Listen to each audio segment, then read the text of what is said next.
So, Cyberpunk has just seen a major update, a big patch labeled 1.2, and its size up to 34 gigs, 44 gigs, depending on what machine you're playing on. It's just dropped, and we jumped in to see what's changed. The patch notes are really lengthy. There are tons of bug fixes in this update. The list is super long, but does it make a difference? Many were hoping so. Us here, we liked Cyberpunk as a decent game once you got past all the issues and crap, but it's still far from perfect. But with everything fixed, it could be better. Night City is a world worth experiencing. This patch is a promising start, but it still feels like a big road ahead. A few of us here at gameranx have pooled our experiences together into this video.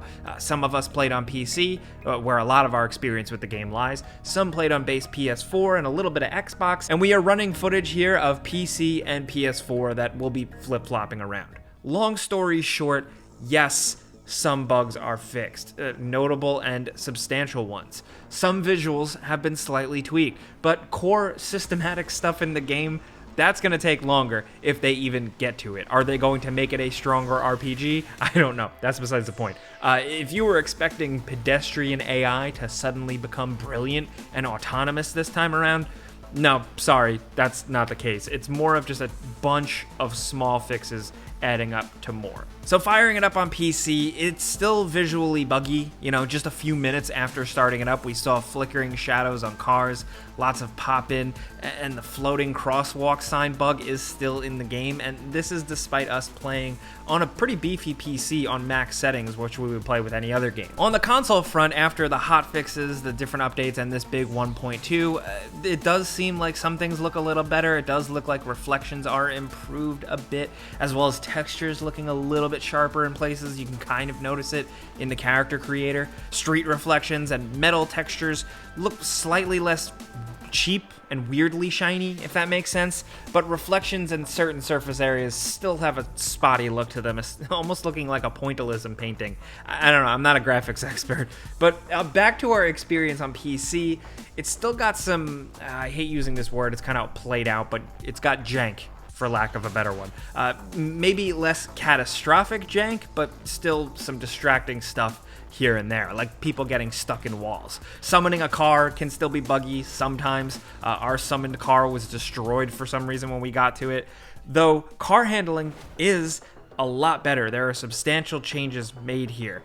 Motorcycles actually can do knife edge turns now. They handle a lot more like how you'd expect, and car handling itself is just noticeable. It feels a lot better to drive around. Hitting stuff and kind of bouncing around with your car has more of a realistic bounce to it. It's got a substantial feeling of weight behind it. It feels a little bit more like other third-person driving games in an open-world city you'd kind of expect. The random stuff that you can crash through and drive through has a noticeable effect on cars, so it's not so weightless anymore, and you can actually get stuck in more convincing ways. This is more of a sideways change. Some people might like this stuff, others might not. I didn't think the driving was so bad in the first place, but it does feel different. They put work into it. But we have noticed that because of this, some awkward stuff can happen, like our car getting stuck on top of this barricade. The addition of being able to rock and rotate a car to free it if it gets stuck does kind of help with these situations, but a couple of times we were driving and what would normally just be a slight bump up to a higher elevation meant our car kind of slammed onto it. Not seeing too much of an improvement in Npc Panic Responses. They still just sit there if you block the road with a car, and they still just do like a canned get out of the car animation and then duck down when you scare them. Sometimes they've run away. It's a little inconsistent. They're supposed to not block traffic according to the patch, but we didn't really see much evidence of that. Maybe just for pedestrian NPCs. Also, throwing a grenade at cars still seems to produce very inconsistent, weird reactions. Cops don't spawn literally on top of you anymore, which is nice. That's a big change. They still appear very close, and it's still pretty awkward and canned compared to police responses in something like other open world games like GTA, Red Dead, hell, even something like a Skyrim, I don't know. But it is noticeably better, and it's just a good example. It shows that they're paying attention, and they are fixing the things that bothered people. This all might have introduced more bugs, though. We saw a really weird one where V was T-posing, half rendered while driving a car in third person. This hasn't happened to us, before the 1.2 patch release, at least. We have seen it in a couple of glitch videos, but we never had that problem before, and then for it to suddenly start happening when we started playing now, kind of weird.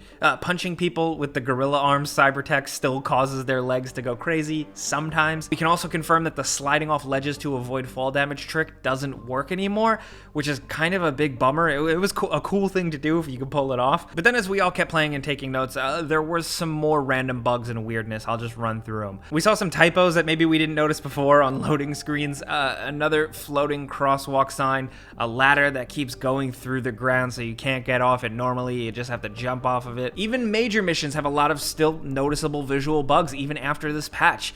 We played Riders on the Storm and saw multiple immersion breaking bugs. Nothing that ruins the game, but still inconsistent and looks rough. And after talking about games for so long, we've learned that there are different people that have different level of tolerance for this stuff. Some people can laugh this off and keep playing the game. Other people see this and are pissed they spent $60 and the game's busted and they walk away. Some people can put up with some glitches. Some people can't tolerate a single one. And you know, this Riders on the Storm mission is a pretty interesting example. We saw a lot of shadow flickering on the desert brush, a weird glitch where a crane appeared in front of the warehouse it was in for a second, Pan Am floating off the ground and walking on nothing for a second, the animation on Saul glitching out before you inject him with the superjet. Keep in mind, all this stuff is from one mission. They're minor, but that's from less than 30 minutes of playtime. That's a lot of weird graphical visual glitches for just one section of the game. Now, combat, economy, and most major gameplay systems feel completely unchanged. They did take out a few little tricks and exploits though, like we said, but yeah, that's worth noting that like they didn't just change how the first-person shooting works or anything, and that's fine. We didn't expect that, like we said. Now, the overall stability improvements, importantly, seem to have taken effect. The game was most prone to crashing when transitioning from one section of the city to another, at least for us a lot of the time, and we haven't experienced any crashes while testing that. It might still be a problem though, this is of course anecdotal, but still. The game overall, after these hotfixes and patches, seems to be less prone to catastrophic failure, which is good, considering we bought this. Console side, the base PS4 Xbox version does feel the most playable it has been. It's a little bit less blurry, and like, yeah, the pop-in is really bad, but it was fairly playable, and we didn't run into crashes or any crazy issues, other than the game looking kinda ugly in spots, and similar glitches and stuff that we referenced earlier. Nothing really game-breaking, and that's good, but the most important thing I did want to impress once again is that this seems like a long road. This is a very, very staggeringly long list of minor fixes and tweaks and updates to a lot of things, but still, it doesn't totally change the big picture yet, at least for us. We're happy that CD Projekt Red didn't run for the hills and kind of drag their feet fixing this stuff. Yes, they had to delay this last patch, but still, it's out here. We're experiencing it now. This is good. We're hoping that things get better in the future. Obviously, if you just don't like Cyberpunk, maybe you just don't like the RPG elements or, you know, just some of the promises it didn't meet, then they're probably not going to change that. But if you had a problem with how the game felt, how it looked in certain spots, some of the glitches, game-breaking stuff, that now seems like it's definitely going to get better over time if CD Projekt Red's behavior like this and their work continues. So that's where we're at here. That's just some first impressions from a couple of us here, but you know, since we're able to just fire up the game immediately, start playing, taking notes, capturing footage, we figured we'd at least give you guys some of our findings. Hopefully some of the random things we mentioned maybe answered some of your questions out there. Personally, like me, just Jake talking, I would say still, if you held off, I'd say it doesn't hurt to continue to wait. I think there's still some more work to be done because the stakes are pretty low at this point. If you've already waited this long, you could probably wait a little longer. I just can't help but root for games to get better, you know? If a crappy game ends up eventually turning into a good game, even if I got burned in the beginning, at least there's still a good game out there. That works out sometimes, obviously with No Man's Sky. It doesn't work out sometimes, like with Anthem, RIP. But Cyberpunk might deserve a better shot, a fairer shake, you know? Putting all the BS that happened at launch aside, also, if you've been playing Cyberpunk or if you played through the whole thing and had a good time and didn't really experience much issue or just have any problems at all,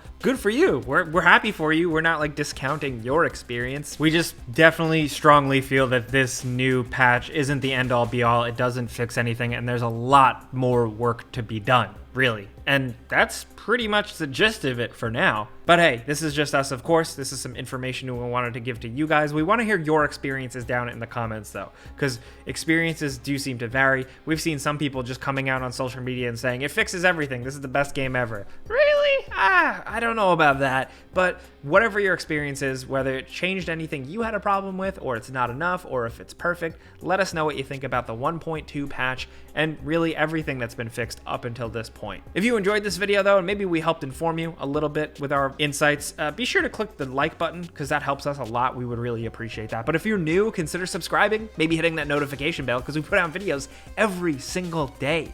But as always, thanks for watching, and we'll see you guys next time.